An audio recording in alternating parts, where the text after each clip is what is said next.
10장 37절의 말씀 한 절만 보도록 하겠습니다. 요한복음 1장 37절 우리 같이 읽겠습니다. 자, 시작. 두 제자가 그의 말을 듣고 예수를 따르거늘. 어제 우리가 말씀을 보았지만 세례 요한이 두 제자와 함께 서 있을 때 예수님께서 거니시는 것을 보게 되었습니다. 그래서 예수님을 보면서 하나님의 어린 양이다 라고 세례 요한이 말하자 두 제자가 이제 오늘 37절에 보시게 되면 세례 요한을 그냥 버려버리고요, 예수님을 따라가는 겁니다. 예수님을 따라가는 겁니다. 인간적으로 보면 어떻게 보면 두 제자가 그래도 같이 함께했던 선생님인데 이렇게 쉽게 버리고 가냐, 너무 매몰차다 이렇게 생각할 수도 있을 것 같습니다. 그러나 세례 요한이 의도적으로 하나님의 어린 양이다라고 말한 그 말 안에 분명한 무엇이 있었냐 하면, 너희들이 이제 저분이 그리스도시니까 저분을 따라가라, 그런 의도를 가지고 말했던 것이고요. 그리고 제자들도 이러한 세례 요한의 의도를 잘 알아들은 것입니다. 여기에 듣고라는 말 자체가 이제 아코라는 원어가 사용이 됐는데, 그 아코라는 것이 전에도 한번 말씀을 드렸습니다만 그냥 듣는 것이 아니라 깨닫고 순종하는 것까지를 의미하는 겁니다. 그러니까 세례 요한의 의도는 저분이 하나님의 어린 양, 세상 죄를 짊어지고 가시는 하나님의 어린 양이야 라고 말하게 될 때, 그 세례 요한의 의도는 너희들이 이제 나를 따를 필요 없어, 저분을 따라가야 돼 라는 의도를 이 제자들이 알아차렸다는 것입니다. 자, 그리고 여기 이제 따르다 라고 번역이 된 원어는 아콜루데오라는 단어인데, 아콜루데오라는 단어는 단순히 뒤따라가는 것을 의미하는 것이 아니고 어떤 대상의 사상이나 의견, 좀 더 철학적으로 연합되는 것까지를 포함해서 이제 그를 따라간다라고 표현하는 것입니다. 그러니까 단순하게 뒤따라가는 게 아니라 어떠한 대상의 사상, 생각, 또 그분이 알고 있는 지혜, 지식, 이러한 것까지를 쫓아가는 것을 말하는 겁니다. 자, 그래서 우리가 이제 알아봐야 될 것은 뭐냐 하면, 이 제자들이 예수님을 지금 따라갔다 그랬잖아요. 그럼 예수님의 생각, 예수님의 마음, 또 예수님의 지혜, 또 예수님이라는 분이 품고 오신 예수님의 모든 어떠한 사역의 방향성, 이러한 것들을 지금 제자들이 보고 따라갔다라는 의미가 되는 것인데, 정말 이 제자들이 예수님의 그러한 것들을 온전히 바라보고 지금 따라갔을까? 우리가 한번 생각해 볼 필요가 있다는 것입니다. 일단 지금 이 제자들이 예수님을 어떻게 소개받았냐 하면, 세상 죄를 짊어지고 가신 하나님의 어린 양이라고 세례 요한을 통해서 예수님에 대하여 듣지 않았습니까? 그러면 그건 무슨 얘기냐 하면, 어제 잠깐 말씀을 드렸습니다만 어린 양 하면은 유월절, 제사 이런 것과 연관이 되어 있는 거거든요. 그러면 죄를 짊어지고, 다시 말하면 속죄, 대신 나의 죄를 담당하여 죽는 어린 양이거든요. 그러니까 지금 제자들이 의도적으로 알아차린 건 뭐냐면, 저분이 나의 죄를 위해서 죽으실 분이라는 것을 사실 알아차렸다는 것입니다. 그러니까 처음에는 이 제자들이 예수님이 이러한 분이구나, 내가 저분을 따라가야 되겠구나 라는 의도 속에 무슨 마음을 갖고 있었냐 하면, 저분이 나의 죄를 위해서 오신 분이구나, 저분이 나의 죄를 계속해서 죽으실 분이구나 라는 것을 깨닫고 그러한 예수님을 따라가려고 했다는 것입니다.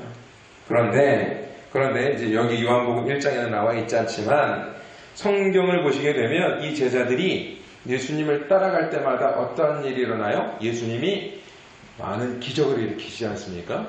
예수님이 많은 기적을 일으킵니다. 막 병든 자를 고치시고, 심지어는 죽은 자까지 살리시고, 물고기 2마리와 떡 5덩어리로 5,000명을 먹이시는 그 기적을 펼치게 되자 제자들이 어떻게 되었습니까? 제자들이 처음에는 자신들을 죄에서 구원할 메시아, 그리스도로 생각을 했던 그들이 예수님이 행하시는 그 기적을 보고 예수님을 따라다니면서 점점 생각이 바뀌기 시작하는 거예요. 오히려 어떻게 바뀝니까? 나중에 이제 성경을 통해서 우리가 확인할 수 있는데요, 제자들이 예수님이 어린 양으로 오셨잖아요. 그죠? 근데 예수님이 나중에 그래 나는 이제 너희들이 말했던 그 십자가 어린 양으로서 나는 십자가에서 죽어야 돼. 나는 이제 십자가에서 죽을 거야. 예루살렘에 입성하게 되면 나는 이제 십자가에서 죽을 거야. 고난을 받고 죽을 거야 라고 말씀하게 되었을 때에 베드로가 어떻게 반응했습니까? 베드로가 그렇게 하지 마옵소서 이렇게 했죠. 근데 그게 말로는 우리말 성경에는 그게 아주 공손하게 주님 그렇게 죽으시면 안 돼요. 주님이 어떻게 죽으실 수 있어요. 이러한 것처럼 우리가 이해할 수 있는데 성경 원어를 보게 되면 베드로가 예수님을 야단칩니다. 베드로가 예수님을 야단쳐요. 예수님 무슨 그런 얘기를 하십니까? 예수님이 죽으시면 우리는 어떡하라고요? 무슨 의도를 담고 있냐 하면 예수님 죽으면 지금 우리가 예수님 따라가면서 어떤 꿈을 꾸고 있는데요. 그 꿈이 나중에 어떻게 보여지냐 하면 제자들끼리 싸우죠. 왜 싸웁니까? 예수님이 왕위에 오르면 누가 2인자가 될 것인가에 대해서 누가 더 높은가에 대해서 싸우지 않습니까? 제자들이. 그러니까 이게 무슨 얘기냐 하면 예수님이 죽으면 자기네들이 품고 있는 이 세상적 야망이 완전히 우르르 무너져 내리니까 예수님은 죽으면 안 되는 것이었습니다. 그러니까 이 제자들이 지금 어떻게 된 거예요? 처음에는 예수님이 하나님의 어린 양, 세상 죄를 짊어지고 가는, 나의 죄를 짊어지고 가는 어린 양이라는 것을 분명히 알고 쫓아갔는데 예수님을 따라가게 될 때 예수님이 행하셨던 그 기적 속에 담겨져 있는 그 십자가의 본질, 그죠? 그 그리스도로서 우리에게 주시고자 하시는 그 말씀드리지 않았습니까? 그 죄를 어제 말씀드렸습니다만 그 병을 고치신 것은 단순하게 우리에게 있는 이 육체 속에 짊어지고 있는 이 어떤 질병을 치유하는 것만이 아니라 더 깊게는 그게 무엇이라 그랬어요? 하나님께 심판받게 되는 우리의 죄, 그리고 이 세상의 풍조를 따라가며 여기저기 흔들리며 그 마귀의 그 누름을 따라 우리가 요동치며 나가는 그런 우리의 약함을 치유하시기 위해서 예수님은 그 병을 고치시고 기적을 행하신 것인데 제자들은 그런 본질을 보지 못하고 그냥 뭐 한 거예요? 그 기적만 목도하면서 그 기적을 통해서 이 세상에서 얻고자 하는 자신들의 그 야망들을 불태우고 있었던 것입니다. 결국 이러한 모습이 사실 한국교회, 이 세상의 교회 가운데 지금 나타나고 있는 거예요. 한국교회가 어려운 시절에 정말로 하나님께서 은혜를 베풀어 주셔서 교회가 큰 성장을 이루지 않았습니까?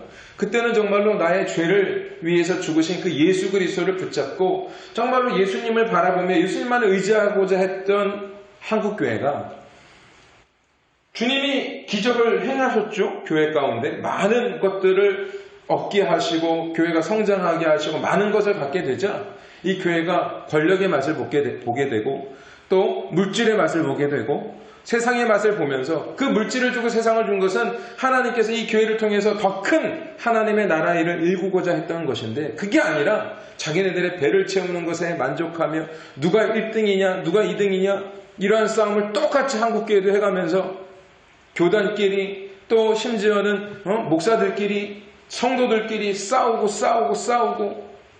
똑같지 않습니까?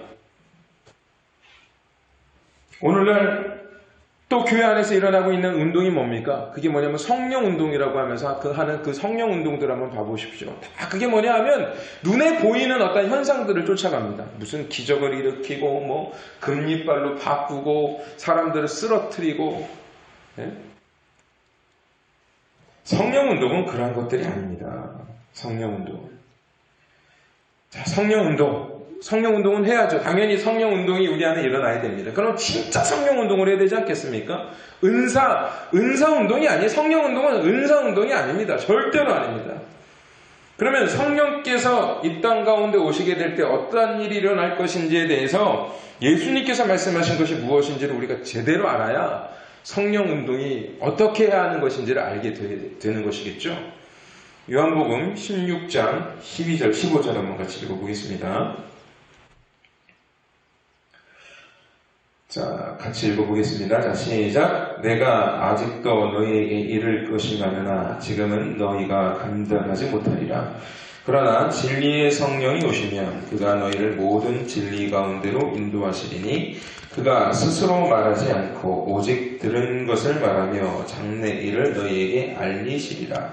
그가 내 영광을 나타내리니 내 것을 가지고 너희에게 알리시겠습니다. 무릇 아버지께 있는 것은 다 내 것이라. 그러므로 내가 말하기를 그가 내 것을 가지고 너희에게 알리시리라 하였노라. 아멘. 자, 예수님께서 지금 말씀하시는 게 뭐라고 말씀하시냐면 내가 아직도 너희에게 이를 것이 많으나 지금은 너희가 감당하지 못하리라 라고 예수님께서 말씀하셨어요. 그러니까 지금 예수님께서 그들에게 말씀하시는 것을 그들이 이해하지도 못하고 받아들이지도 못한다고 지금 예수님이 말씀하신 것입니다. 그러니까 예수님 지금 제자들을 데리고 계속 뭔가를 가르치시고 보여주시고 이렇게 해주셨는데 이 제자들이 도무지 알아먹지도 못하고 이해하지도 못하고 있다는 것입니다. 그러니까 이게 지금 무슨 일이 일어난 거예요? 예수님께서는 이건 이거야 라고 얘기하는데 이 제자들은 이건 이거야가 아니라 이건 저거야 라고 이해하고 있는 거예요. 근데 오늘날 이게 우리에게도 지금 일어나고 있는 현상이란 말입니다. 그런데 진리의 성령이 오시면, 자, 성령을 뭐라고 표현하고 있습니까? 진리의 성령이라고 말씀하고 있죠? 진리의 성령이 오시면, 진리는 참, 진짜라는 뜻입니다. 그가 너희를 모든 진리 가운데로 인도하신다라고 말씀하고 계세요.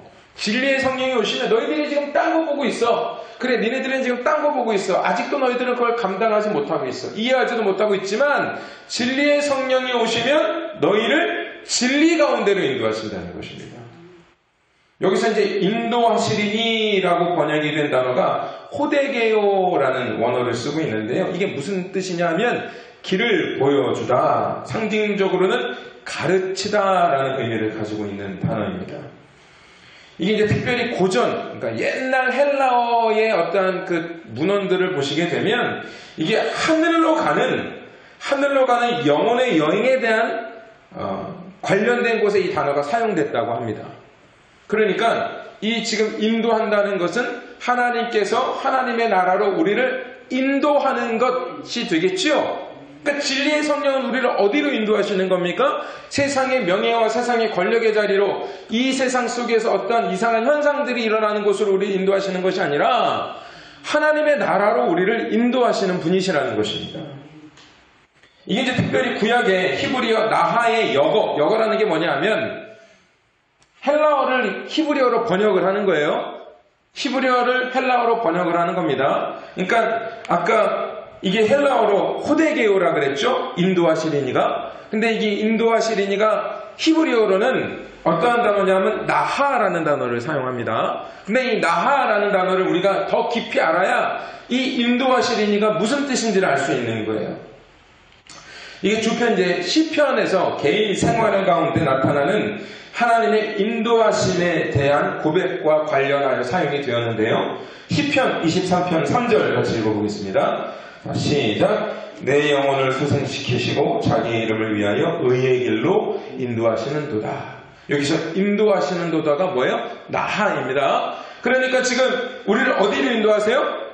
의의 길로. 그죠? 우리를 의의 길로 인도하십니다.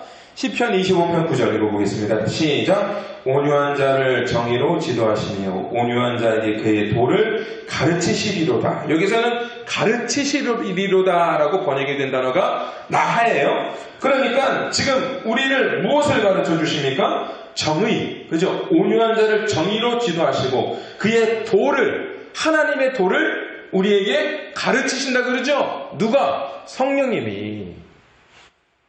더 구체적으로 나와 있는 말씀이 있습니다. 출애굽기 15장 3절 같이 읽어보겠습니다. 시작. 주의 인자하심으로 주께서 구속하신 백성을 인도하시되 주의 힘으로 그들을 주의 거룩한 처소에 들어가게 하시나이다. 아멘. 자, 하나님께서 당신이 구속하신 백성을 인도하시는데 주의 힘으로 그들을 어디로 인도하신다고 말씀하고 있어요? 주의 거룩한 처소. 거룩한 처소. 그러니까 여기서 인도하시는 분은 성령님이세요. 우리가 삼위의 하나님에 대해서 배우지 않았습니까? 하나님께서 하나님의 백성을 선택하시고 그들에 대한 모든 것을 예정하시고 작정하시고 그것으로 하나님의 백성과 언약을 맺으신다 그랬죠? 그리고 그 언약은 바로 우리를 죄에서 구원하시는 것인데 그 구속의 사역을 누가 하셨어요? 성자 예수님이 하신 것이죠. 그리고 그 구원받은 택한 백성들이 끝까지 거룩한 처소로 이끌어 가시는 분이 바로 누구냐 하면 성령님이시라는 겁니다. 그러니까 성령님은 우리를 어디로 인도하십니까? 거룩한 처소로 인도하시는 분이시라는 것입니다. 그렇다면 우리를 거룩한 처소로 이끌어 가시는 분이 성령님이시라면 우리가 그 성령님의 이끄심을 받아 지금 거룩한 처소로 우리가 한 발자국 한 발자국 나가고 있다면 우리의 삶이 어떻게 변화될까요? 우리의 삶이 그냥 옛날처럼 똑같을까요? 안 그렇겠죠? 중국을 여행하다 보면 이런 일이 있습니다. 저쪽 북쪽에서부터 남쪽으로 기차 여행을 하다 보면 어떤 일이 일어나냐 하면 기차를 타고 가다 보면 북쪽은 추워요. 겨울에 굉장히 춥습니다. 영하 40도까지 내려가는데 저쪽 남방 지역은 영상 20도 이렇게까지 올라갑니다. 그럼 이 기차를 타고 쭉 가다 보면 어느 순간에 갑자기 더워질까요? 아니면 점진적으로 더워질까요? 조금씩 기온이 올라가겠죠? 똑같은 것입니다. 우리가 그 차가운 이 죄악된 곳에 있던 우리가 하나님으로부터 예수 그리스도로 말미암아 구원을 받아서 이제 성령님의 인도함을 따라 거룩한 처소로 우리가 한 발자국 우리의 발걸음을 내딛게 될 때 우리의 삶의 모습이 어떻게 더 악해질 수 있으며 우리가 더 못된 사람이 될 수 있으며 더 많은 죄를 저지를 수 있냐는 거예요. 완전하게 우리가 그 거룩한 처소에 입성하기 전까지는 우리는 완전한 거룩한 자가 될 수는 없습니다만 우리가 하루하루 거룩한 처소, 그 성령님의 인도함을 따라 그 거룩한 처소로 우리가 인도함을 받게 될 때 우리는 조금씩 반드시 변해되어져야 하는 것이 마땅한 거 아니겠습니까? 그러니까 성령 운동은 다른 게 아닙니다. 거룩의 운동이에요. 거룩의 운동입니다. 눈에 보이는 어떤 현상, 이게 아닙니다. 사람 쓰러뜨리고 이게 성령 운동이 아닙니다. 방언하는 게 성령 운동이 아닙니다. 생각해 보십시오. 그게 기적입니까? 금리빨이 되는 게 기적입니까? 예? 됐는지 안 됐는지는 저도 확인도 안 해봤지만, 죽은 자가 살아나는 거, 그건 엄청난 기적이지만, 병든 사람이 낫는 게 그게 기적입니까? 병든 사람이 나가지고 예전보다 더 많이 죄 지으면, 그 살아나는 게 무슨 소용이 있습니까? 그러니까 진짜 기적은 그 죄의 구렁텅이에서 살아 하나님의 거룩이 뭔지도 모르고 하나님의 뜻이 무엇인지도 모르고 자기 마음대로 자기가 하고 싶은 대로 그냥 온갖 죄를 저지르며 살아가던 우리가 예수 그리스도의 은혜로 말미암아 구속되어서 이제 우리의 발걸음이 주님의 거룩한 처소를 향하여 한 발자국 내딜 수 있게 된 것이 진짜 기적이라는 것입니다. 그게 우리 안에서 일어나야 하는 진짜 성령 운동이라는 것입니다. 결국 우리가 예수님을 따르게 되면 그렇게 변화되는 거예요. 그러니까 제자들이 그렇게 예수님이 십자가에 못 박혀 죽으신다고 했을 때 싸잡아 말리고 예수님을 야단까지 치던 그들, 심지어는 예수님이 십자가에 못 박히실 때 어떻게 됐습니까? 이들이 다 도망가죠? 베드로는 끝까지 나만은 예수님을 지킬 것입니다 라고 호언장담했지만 예수님이 그렇게 되었을 때에 이 베드로는 어떻게 했습니까? 예수님을 3번이나 부인하고 부인한 것으로만 그치지 않고 예수님을 저주까지 하는 그러한 존재가 되지 않았습니까? 그럼에도 불구하고 우리 주님은 그 제자들에게 성령을 보내주셔서 끝까지 이들을 거룩한 처소로 인도해 내셨습니다. 그 은혜는 오늘날 우리에게도 동일합니다. 우리가 베드로처럼 넘어지고 거룩한 처소로 우리는 가고 있지만 넘어지고 심지어는 주님을 배신하는 악행까지 저지르지만 하나님께서 택하신 자들은 반드시 그 삶 속에 회개케 하시고 그 온전한 하나님의 거룩을 닮아갈 수 있는 존재로 만들어 가시고 이끌어 가신다는 사실을 믿으시기를 바랍니다.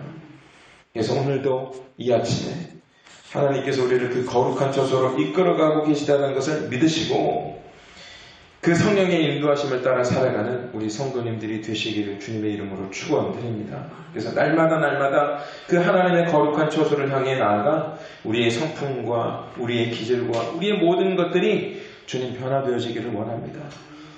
많은 사람들은 그냥 나 태어난 대로 살래, 나 요 모양 요대로 살래, 이게 편해 이렇게 말하지만 하나님 저는 절대로 그럴 수 없습니다. 성령님이 저를 이끄시고 저는 하나님의 성품을 닮아가야 하는 존재가 마땅하기에 주님 저를 변화시켜 주세요. 저를 변화시켜 주세요.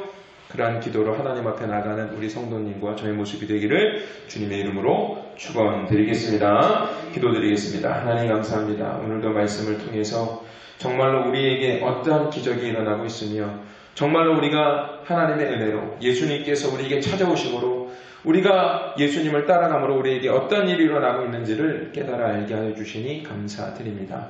예수님께서 우리를 위하여 십자가에 죽으시고 대속하시고 이제 성령님을 보내셔서 우리를 거룩한 처소로 인도하고 가고 계십니다. 그것은 우리가 뭔가를 하는 것이 아니라 모든 것을 성경에도 분명하게 하나님께서 다 하셨다라고 말씀하고 있습니다. 하나님, 정말로 우리가 다른 것 필요 없습니다. 주님이요, 주님이 이끄시는 대로 온전히 이끌림 받기를 원합니다. 우리를 거룩한 처소로 이끌어 가시는 그 주님께서 우리를 죄악된 것으로 또 죄악된 생각으로 또 우리가 죄의 행위를 우리가 저지르도록 가만히 내버려 두시는 분이 아니심을 우리가 믿습니다. 아버지 하나님이요, 주님의 의지에 우리의 의지를 내어드립니다. 주님의 생각에 우리의 생각을 내어드립니다. 주님의 마음에 우리의 마음을 내어드립니다. 주님과 일치되는 삶을 살아갈 수 있도록 아버지 하나님 우리에게 은혜를 더하여 주옵소서. 그래서 아버지 하나님 우리를 이끌어 가시는 그 거룩한 처소, 그 거룩한 처소가 우리의 소망이 되어 아버지 하나님이여 그곳을 우리가 소망하며 우리의 발걸음을 한 발자국 한 발자국 성령님과 함께 동행하며 나아갈 수 있는 우리의 모습이 될 수 있도록 우리를 축복하시고 인도하여 주옵소서. 감사드리며 살아계셔서 역사하시는 우리 주 예수 그리스도의 이름으로 기도드립니다. 아멘. 하늘에 계신 우리 아버지여 이름이 거룩히 여김을 받으시오며 나라의 마옵시오며 뜻이 하늘에서 이루어진 것 같이 땅에서도 이루어지이다.